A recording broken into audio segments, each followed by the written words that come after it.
Bueno amigos de Turismo Catracho, hoy estoy con Alex Darío Rivera, un amigo, un patepluma de esos de los que uno admira mucho. Un gusto Muchas estar en su gracias. casa, Alex, y estar aquí compartiendo un poco. Hemos hablado de todo un poco previo a esto. Eh, ¿Quién, para la gente que nos está viendo, quién es Alex? ¿Cómo se define? Bien, bueno, yo creo que si el programa lo hubiésemos grabado en la conversación que tuvimos antes, hubiera sido mucho más rico. Pero qué bueno tenerles aquí en la casa. Esta es casa de ustedes, una casa abierta. Siempre ha sido abierta para la gente que trabaja el tema del arte y de la cultura. Gente con la que de alguna manera asumimos una afinidad que va más allá de la amistad, ¿verdad? Así que es para mí también un placer tenerles aquí. Bueno, Alex es, bueno, un hijo de Santa Bárbara, nació acá, ha apostado por vivir aquí. Es más, quiero quedarme aquí. En algún momento me tocó recibir propuestas para emprender proyectos fuera de Santa Bárbara y siempre por un apego relacionado más allá del pueblo, también con la familia, con los amigos, con las amigas, decidí quedarme aquí. Soy una persona que desde siempre ha asumido una identidad muy fuerte con la cultura, con el arte y bueno, soy un aprendiz de profesor, un aprendiz de escritor, un aprendiz de persona también. No nacemos con un manual debajo del brazo para ir siguiendo las instrucciones así como con el micrófono. Pero he procurado de alguna manera ser coherente con la forma en cómo he sido criado y cómo también he sentido cuestionado los elementos culturales bajo los que crecí. He sido muy antagónico conmigo mismo, con la forma en cómo me educaron, Eh, y esa posibilidad de autocuestionarme me ha llevado a asumir una postura frente a la vida que, si bien es cierto no es compartida por todos, yo vivo convencido de que es la forma en cómo quiero vivir y cómo siento vivir. Alex, sabemos de su, bueno, ya usted dijo, aprendiz de escritor. ¿Esas iniciativas comienzan en su temprana edad o cómo se relaciona con ese estilo de vida de escritor? Sí, fíjese que es curioso. Yo siempre hablo que los santabarbarenses tenemos una capacidad innata para contar, para narrar. Siempre hago referencia a esos narradores de las aldeas, ¿verdad? Gente que nunca fue a la escuela, pero que tienen una posibilidad histriónica, imaginativa para contar hechos tan cotidianos y convertirlos en una historia fantástica. Y yo creo que parte de nosotros, los que vivimos en este occidente de Honduras, pasa por eso, por haber abrevado de esos narradores populares de nuestras comunidades, pero también en el caso mío creo que fue la temprana cercanía con el libro.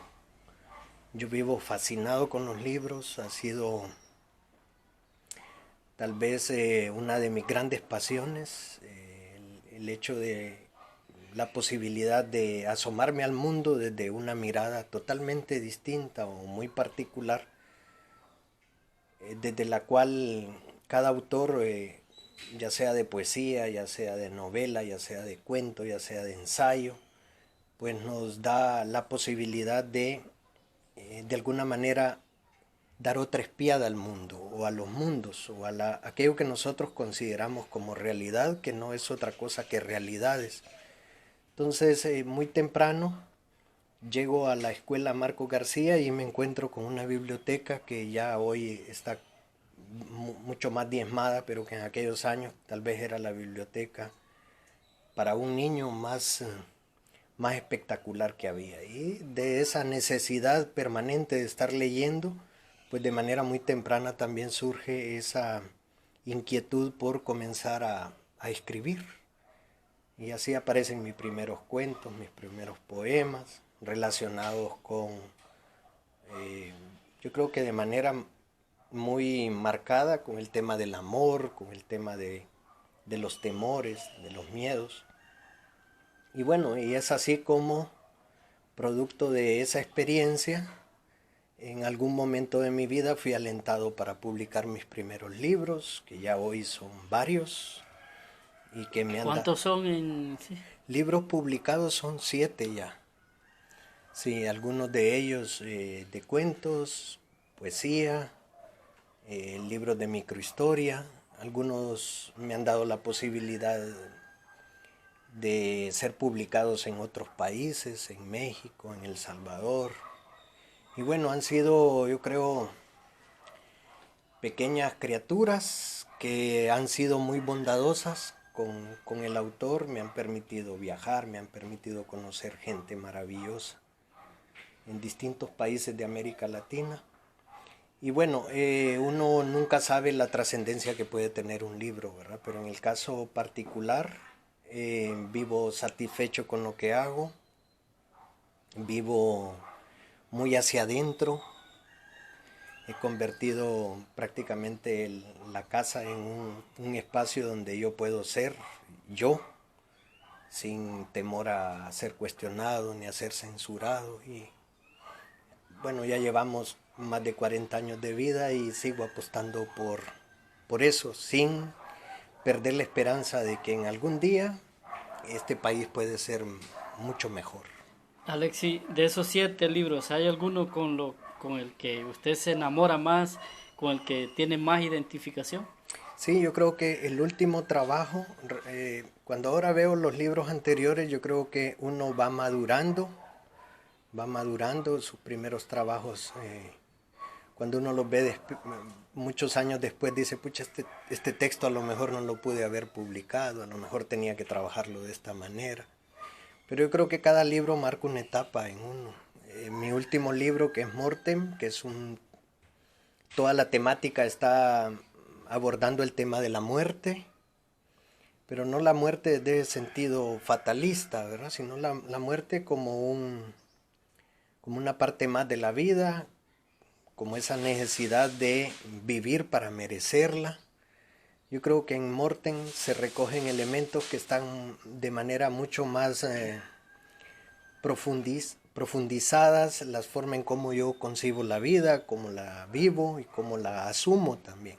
Creo que Mortem, y aparte de esto, también es el único libro que se publicó primero en México y luego en El Salvador. En Honduras todavía no tenemos una publicación de Mortem, pero yo creo que es el libro con el que yo me identifico más, porque tal vez esa cercanía temática del libro, sigo identificada con ella y ha sido tal vez el libro que ha dado más trascendencia. Algunos poemas de él fueron traducidos a otras lenguas, como el rumano. Entonces ha sido un libro muy bondadoso para conmigo también, así que es un libro al que yo le tengo mucho afecto. Santa Bárbara es un pueblo identificado, bueno, en la región, como somos una región lenca. ¿Algún momento ha pensado en escribir algo sobre esto? Que ya lo discutíamos antes, hay tanta carencia. Sí, fíjese que mi primer trabajo, que es un trabajo escrito en verso, que fue ilustrado por una amiga alemana que se llama Anne Stickel, se llama Introspecciones Extintas. Y todos los elementos que en el libro se abordan están relacionados con la cultura lenca, principalmente. Hay un poema al metate, un poema a la obsidiana, por ejemplo, al tiesto, al bambador. Hay poemas relacionados con esa identidad que nosotros en el sur del departamento de Santa Bárbara, sobre todo, ha estado relacionado con la cultura lenca. Me ha encantado, yo soy aprendiz de profesor, le decía, del área de ciencias sociales, y una de mis fascinaciones ha sido la historia, la antropología, y conozco muy bien los abordajes que se han hecho desde el punto de vista antropológico de estudiosos como Anne Chapman, por ejemplo, que en los años 60, 70 es un trabajo de recuperación muy rica sobre la tradición lenca y de alguna manera esa forma, esa identidad cultural de alguna manera también ha marcado la forma en cómo miro y entiendo el mundo. Yo me siento muy identificado con la cosmovisión prehispánica, eh, con la forma esa holística de ver el mundo. Yo creo que todo está relacionado, igual que ellos creían en esa unidad donde muy cercana al panteísmo, donde todo es divino de alguna manera, ¿verdad? La Sí. planta, la roca, el pez, el río, el resto de los animales, porque nosotros somos también un animal. Esos elementos han de alguna manera configurado la forma en cómo yo miro el mundo, cómo me acerco a él, y de igual manera pues, han influido en la forma en lo que yo escribo y en el contenido de lo que escribo también. Y si en su momento se pudiera hacer un rescate de algunas cosas eh, de estos pueblos lencas, en su conocimiento, ¿qué se podría rescatar? Porque es como tan poco lo que queda. Sí, recordemos que el Lenca ha sido considerado una lengua muerta, ya desde el punto de vista lingüístico. Cuando una lengua muere, casi todos los otros rasgos o elementos culturales también tienden a la extinción. En el caso de los lencas, yo creo que primero lo que hay que rescatar es lo que queda de la tradición lenca. Recordemos que vivimos en un país donde se investiga muy poco, donde no hay interés científico, donde no existen políticas ni públicas ni iniciativas privadas que intenten de alguna manera hacer un trabajo de recuperación de toda esa tradición.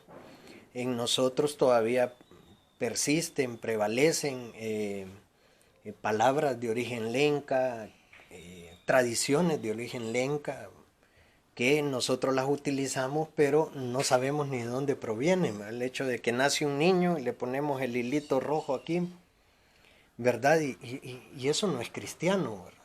¿De dónde viene? El hecho de llevar todos los días la tortilla al plato, el hecho de creer en los empachos, en el ojo, todas esas características, todos elementos están relacionados con esa visión prehispánica que nosotros no nos preguntamos a cuestionar de dónde vienen, pues. Entonces necesitamos un proceso de recuperación de las tradiciones, de la tradición lenca. Yo entiendo de que estamos en un contexto sumamente globalizado, donde nuestros niños deben aprender inglés, deben aprender francés, italiano, mandarín, donde la visión del mundo ahora es más amplia, donde en tiempo real nos estamos dando cuenta de lo que está pasando en cualquier lugar de Europa o de Asia o de África, pero ir o insertarnos en esa visión globalizante sin tener una reconsideración particular de dónde venimos es sumamente desventajoso. Entonces, solo para hablar de la tradición lenca tendríamos que hacer una recuperación impresionante desde el punto de vista histórico, desde el punto de vista filológico, desde el punto de vista antropológico, desde el punto de vista botánico, los nombres de cada planta, de los nombres de los pájaros, desde el punto de vista de la ornitología. O sea, hay tanto por hacer que se torna un poco desesperanzador aspirar a algo, ¿verdad? Pero yo creo que estamos todavía en el tiempo de intentar acercarnos a esas otras visiones, porque nosotros en gran parte, en gran medida, somos producto de ese proceso sincretismo que nos ha marcado características muy particulares. Sabemos que tiene una relación muy fuerte también con la defensa de la vida, la defensa de los niños, de la juventud, de la identidad, del patepluma, así. Eh, ¿Qué análisis hace cuando ve que la juventud está muriendo? Y lo vemos en las estadísticas, pues, un estado que es incapaz de poder cuidar a nuestros jóvenes, para un escritor, para alguien que ama todo lo que hemos estado hablando, ¿cuál es el análisis que hace? Sí, fíjense, David, que si hay algo característico del que escribe o del artista como tal, es que se vuelve incómodo, ¿sí? Se vuelve incómodo porque casi siempre la lectura que se tiene del arte nos sensibiliza tanto que tenemos que comenzar a señalar y a cuestionar, y eso nos pone en una postura de incomodidad. Creo que el artista debe ser sumamente contracultural en muchas cosas. Y cuando hablo de contracultural estoy hablando porque existe una cultura dominante, una cultura que nos abruma, que nos niega, que niega lo que nosotros somos. Y dentro de esa visión cultural, yo creo que los artistas, los profesores debemos de ser sumamente contraculturales, o sea, ofrecer resistencia frente a eso, frente a una cultura de violencia, frente a una cultura de corruptela, frente a una cultura de tranza. Y somos el país del mundo que más mata mujeres, por ejemplo. Eh, Cada 20 horas una mujer muere asesinada en este país. Y en el caso de los niños, pucha, acabamos de cumplir los 30 años de la Convención sobre los Derechos del Niño, pero los niños y las niñas en este país, muchos de ellos, casi 1 millón de ellos, de ellas, quedaron sin la posibilidad de ir a un centro educativo, por ejemplo. O sea, hay una realidad que todos los días cuando abrimos la puerta y salimos a la calle nos golpea el rostro, nos escupe la cara. Entonces, nos duele ver que niños, jóvenes en este país, gente que puede perfectamente aportar mucho, porque el talento verdadero está en la niñez y está en la juventud de este país. Ahí vemos nosotros niños que ejecutan un instrumento, que escriben un cuento, que llenan de color un lienzo. O sea, el futuro, por no decir el presente, como se ha dicho tanto, está sostenido en eso. Pero vemos nosotros que hay una estructura de orden político, de orden cultural, de orden social, que niega las posibilidades concretas para esta gente. Yo creo que el tema este de Honduras hay que verlo desde un punto de vista estructural. Si solo vemos una arista, nos vamos a quedar muy cortos, ¿verdad? Pero yo creo que Honduras está atravesando por una crisis y no se puede esconder. Muy poco antes vista en la historia de este país, ¿no? 200 y pico años de historia republicana que tenemos. Entonces estamos en la necesidad de proponer, de cuestionar, de criticar y de asumir algún compromiso, porque verdaderamente este país sea mucho más alegre, menos triste, donde se prolifere la vida menos que la muerte, donde lo público tenga más sentido que lo privado, donde el nosotros sea más importante que el yo. Y en ese país yo creo que tenemos que comprometernos todos y justamente espacios como este que estamos propiciando para poder hablar sobre eso, creo que son pequeñas contribuciones, porque es la necesidad también y la oportunidad de dar voz a otro, ¿verdad? Y en ese sentido asumir un compromiso por ello. Bueno, realmente el tiempo es corto, pero habrá otro momento, Alex, en que compartiremos posiblemente la hora completa y poder Claro. tal vez irnos al Capa y poder estar ahí con la música del río, Sí, hablando un poco más de todo y hablar de los proyectos futuros que vienen para Alex Darío. claro. Año 2020, para finalizar, ¿cómo tiene que enfrentarlo el ciudadano que nos está viendo allá? Sí, yo creo que hay que sacar, a pesar de las dificultades, sacar fuerzas, asumir de alguna manera los retos y dejar de estar menos empeñados también en la búsqueda de asuntos materiales. Creo que la felicidad no la otorga la posibilidad de comprar ni el hecho de ir a un supermercado. La felicidad está relacionado con la posibilidad de compartir, de reír, de abrir los ojos cada mañana y sentir que todavía estamos vivos. Creo que la esperanza, si hay algo que no nos puede robar este país, es la posibilidad de soñar. Y mientras la posibilidad de soñar está ahí, creo que la esperanza va a seguir salvaguardada.